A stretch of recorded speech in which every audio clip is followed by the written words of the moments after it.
अपने अपना स्थान ग्रहण कर लीजिए ना भाई। रेडी चलिए। जन सुराज ने भरोसा जताकर आपको रफीगंज विधानसभा क्षेत्र में उतारने का काम किया है, क्या कहिएगा, क्या लग रहा है, कैसा माहौल चल रहा है इस विधानसभा में? सर प्रथम तो मैं आप तमाम मीडिया के माध्यम से अपने जनसुराज पार्टी के राष्ट्रीय अध्यक्ष, प्रदेश अध्यक्ष, जनसुराज के सूत्राधार श्री प्रशांत किशोर जी को रफीगंज विधानसभा के देवतुल्य मतदाताओं की ओर से बहुत बहुत धन्यवाद, आभार प्रकट करना चाहेंगे। और रफीगंज के जनता ही नहीं अपितु पूरे जनसुराज परिवार की ओर से, पूरे संगठन की ओर से प्रदेश नेतृत्व को बहुत बहुत धन्यवाद और आभार। क्या कहिएगा, रफीगंज का माहौल कैसा रहने वाला है, क्योंकि अब खेला रोमांचक होने वाला है। एनडीए की तरफ से जेडीयू के टिकट पर प्रमोद सिंह आ रहे हैं और जनसुराज पार्टी ने आपको भी उतार दिया है चुनाव मैदान में। अभी महागठबंधन ने क्लियर नहीं किया, लेकिन ज़बरदस्त फाइट होने वाली है। मुख्य एजेंडा आपका क्या रहेगा? देखिए, यहाँ कोई अपरिचित पार्टी नहीं है, ना इंडिया अपरिचित है, ना एनडीए अपरिचित है। 20 साल और 15 साल, ये 35 साल के कार्यकाल रफीगंज के विधानसभा के वासियों ने देखा है, झेला है। वो जंगल राज भी और ये सुशासन के नाम पे भ्रष्टाचार राज भी, दोनों को लोगों ने देखा है। मजबूरी बस अब तक या तो एनडीए की तरफ या एनडीए से नाराज होकर इंडिया की तरफ, इसलिए कि दो ही लोग आमने सामने थे।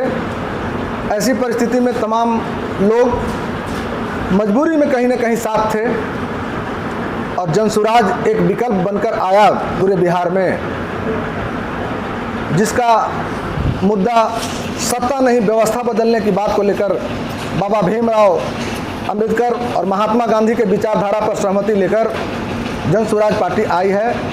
और वैसे में इंडिया और एनडीए गठबंधन से जो लोग उब चुके थे 35 साल के कार्यकालों से, ऐसे में जनसुराज का विकल्प लोगों को भा रहा है। और जनसुराज का मुहिम आप सब मीडिया बंधु हैं, सभी जगह घूमते होंगे। 60% पूरे हमारे रफीगंज ही नहीं अपितु पूरे बिहार में 60% प्रदेशवासी बदलाव के मूड में है। और ये बदलाव इस बार 14 नवंबर के बाद आप सबों को परिप्रेक्ष्य में दिखेगा। 14 नवंबर के बदलाव के बाद क्या हासिल होता है। रफीगंज क्षेत्र में विधानसभा क्षेत्र में प्रमुख समस्याएं क्या हैं और आप उन्हें कैसे हल करेंगे? देखिए, मैं आप रफीगंज विधानसभा की बात मैं आपको बताऊं, औरंगाबाद ज़िले में 6 कंस्टिट्यूंसी हैं, जिसमें एक रफीगंज भी है। इस 6 में अगर कोई सबसे पिछड़ा कंस्टिट्यूंसी है, सबसे पिछड़ा कोई विधानसभा है, तो इस बात को कहते हमको बड़ी दुर्भाग्यपूर्ण स्थिति है। रफीगंज स्थिति बहुत विधानसभा की दयनीय है। इसलिए दयनीय है कि हमारे यहाँ जात पात, हिंदू मुस्लिम, मंदिर मस्जिद में बट के हम सब लोग बेला जहानाबाद के लोग को विधायक बनाते हैं। और वो बेला जहानाबाद के ऐसे विधायक को बनाते हैं जिनको इस पूरे विधानसभा का आबादी की 5% हिस्सा भी उनको नहीं पहचानती है कि हमारे विधायक कैसे हैं। मैंने तो कहा कि वो मिस्टर इंडिया ही हैं। मिस्टर इंडिया का मैंने पहले भी आप सबों से कहा था कि मिस्टर इंडिया वो हमारे विधायक जी हैं। और वो वैसे में आम जन जाए तो कहाँ जाए अपनी समस्या को लेकर।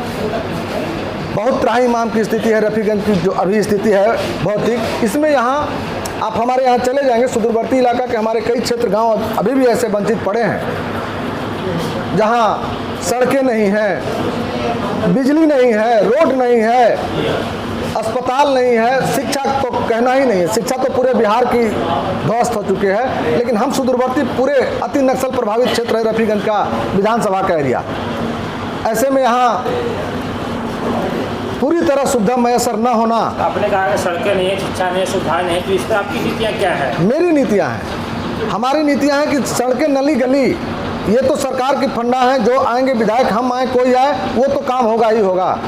जनसुराज का अपना 5 मिशन है। उस मिशन को छोड़कर अगर हम बात करें व्यक्तिगत तौर पे, हमें लोगों ने अपना भरोसा विश्वास जताया, तो 2 काम हम एट ए टाइम करेंगे, जिसमें पूरे रफीगंज विधानसभा में 38 पंचायत है। वो 38 पंचायत में एक एम्बुलेंस, और क्षेत्रफल की दृष्टि से हमारा रफीगंज बहुत बड़ा एरिया है। इसको रफीगंज को अनुमंडल बनाने के लिए हम हर संभव प्रयास करेंगे। किसानों की सबसे बड़ी समस्या है, आती है कृषि क्षेत्र में आप क्या काम करेंगे, क्या विकास करते हैं, कैसे सुधार लाएंगे आप? देखिए, उत्तर कोयल का मांग हो रहा है, काफ़ी दशक से मांग हो रहा है, लेकिन अभी तक उत्तर कोयल का नहर किसानों के खेत में नहीं पहुंचा है।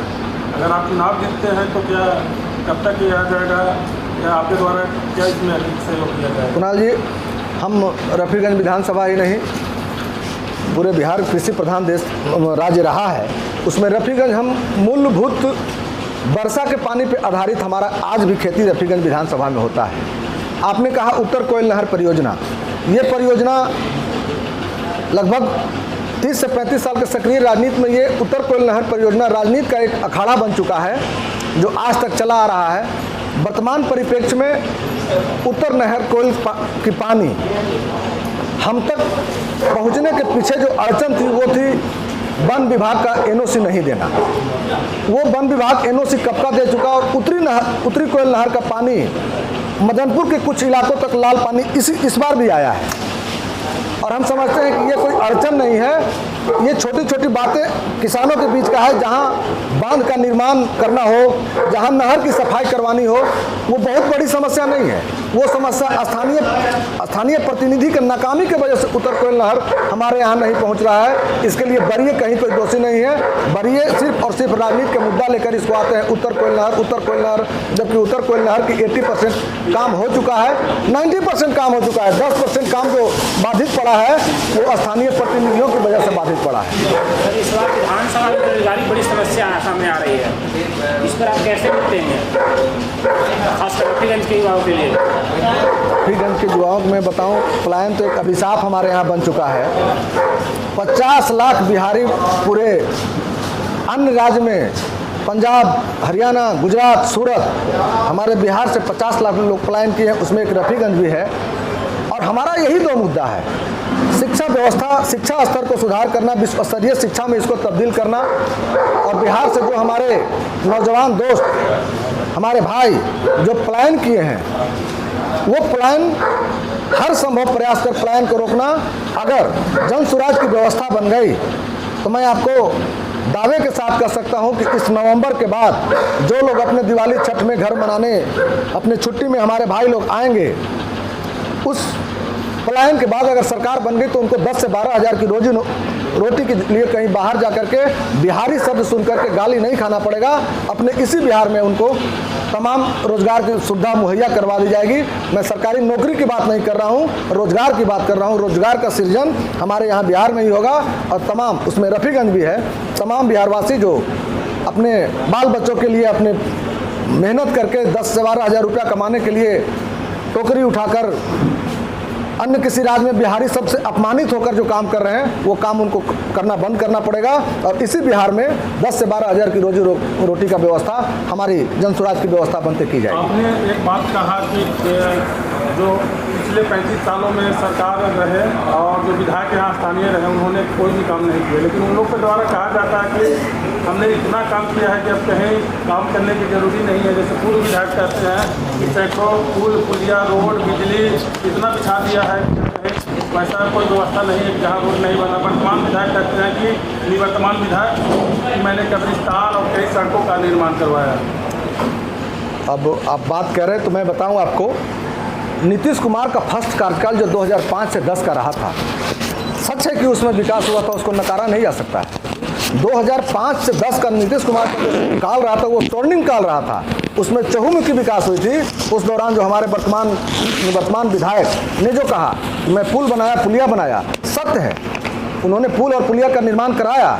नीतीश कुमार के कार्यकाल में वो 5 साल का जो सेशन रहा था, स्वर्णिम काल, जिसको हम लोग विकास बाबू के रूप में उनको देखे, वो 5 साल का जो कार्यकाल नीतीश कुमार का रहा था, वो पूरे बिहार में काम दिखता है। मैं उस बात को नकार नहीं सकता हूँ, इसलिए कि जो दिखता है सो दिखता है।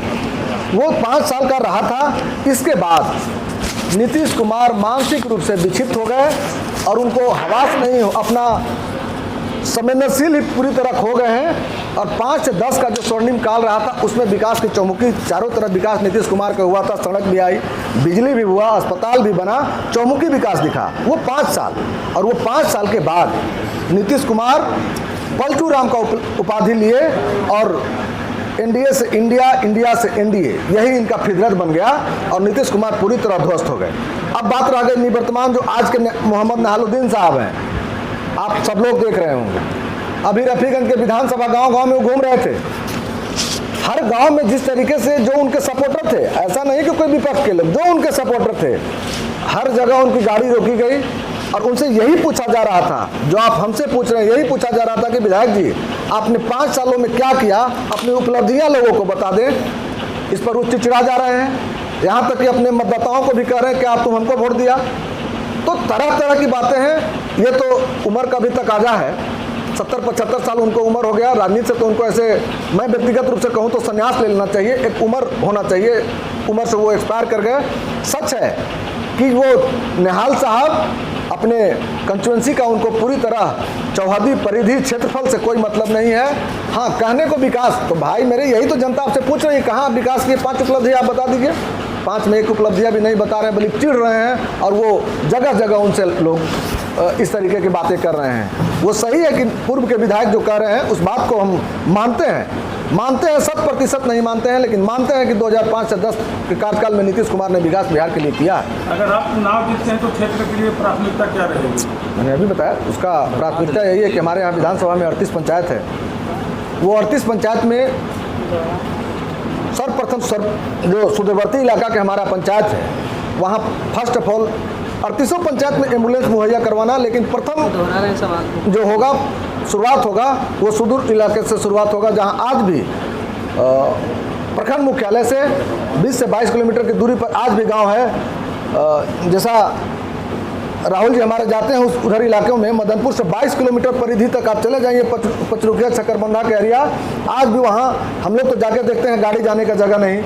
अगर कोई वहाँ बीमार पड़ जाए तो आज भी लोग हमारे यहाँ मदनपुर प्रखंड में खाट पर लाने पे मजबूर हैं। वैसा भी क्षेत्र हमारा मदनपुर प्रखंड का है, उस जगह पर एम्बुलेंस मुहैया कराएं। सर एक बात कही, वर्तमान विधायक को लेकर, उम्र को लेकर 70 वर्ष, क्या जनसुराज ऐसी कोई नीति है कि 70 वर्ष होने पर नहीं दी जाएगी टिकट या ऐसे उम्मीदवार नहीं होंगे? अगर ऐसी नीति है तो जो 70 वर्ष के व्यक्ति को टिकट मिली है, क्या ऐसी 75 वर्ष के भी व्यक्ति को टिकट मिली है?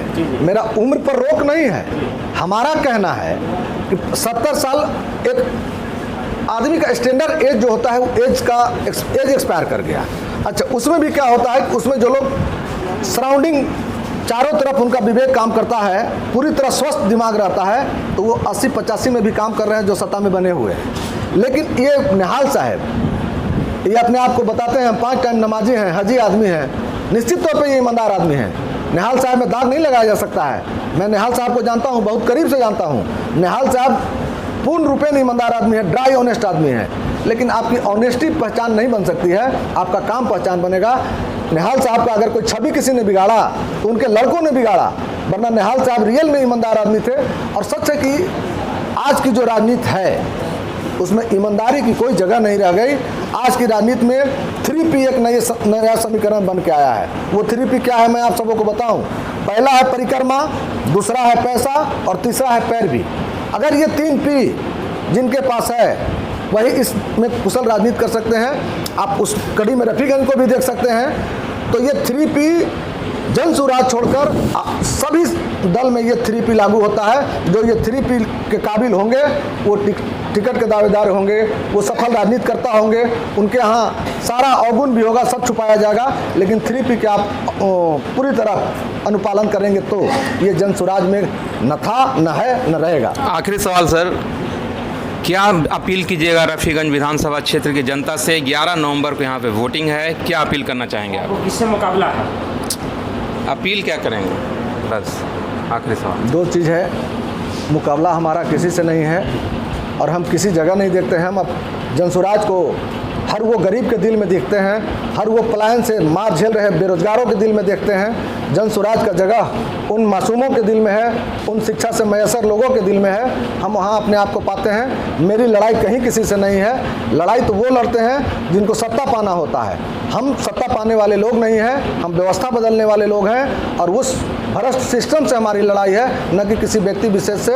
और मैं करबद्ध प्रार्थना करना चाहूँगा रफीगंज के विधानसभा के तमाम देवतुल मतदाताओं से कि आप सब लोग इस बार अपने बच्चों के शिक्षा के लिए, अपने बच्चों के प्लान के लिए और बिहार की व्यवस्था को बदलने के लिए आप तमाम मतदाताओं से मेरा करबद्ध प्रार्थना है कि इस बार अपना मत 11 नवंबर को स्कूल के बस्ता छाप पर आप एक एक मत डालकर अपने बिहार के बदलने की इस मुहिम में, अपने बच्चे को पलायन रोकने की इस मुहिम में अपना कंधा लगाएं और बिहार बदलाव के इस मुहिम जो प्रशांत किशोर जी ने चलाया है, कंधा से कंधा मिलाकर चलें। यही मैं जनता से अपील करूंगा। और अंत में एक बात और अपील करना चाहूँगा कि कल हम जन स्वराज पार्टी के उम्मीदवार होने के नाते कल हमारी नॉमिनेशन पर्चा दाखिल करने हम जाएंगे कलेक्ट्रेट में। तमाम रफीगंज विधानसभा के सम्मानित मतदाताओं से मेरा अपील होगा कि आप सभी लोग 11 बजे समाहरणालय के प्रांगण में पहुंचकर अपने छोटे भाई, अपने छोटे बेटे समझते हुए आप सब लोग आकर के आशीर्वाद उस समाहरणालय भवन के प्रांगण में देने का काम करेंगे। यही मेरी आप सबों से अपेक्षा है, यही मेरी आप सबों से आग्रह है। धन्यवाद।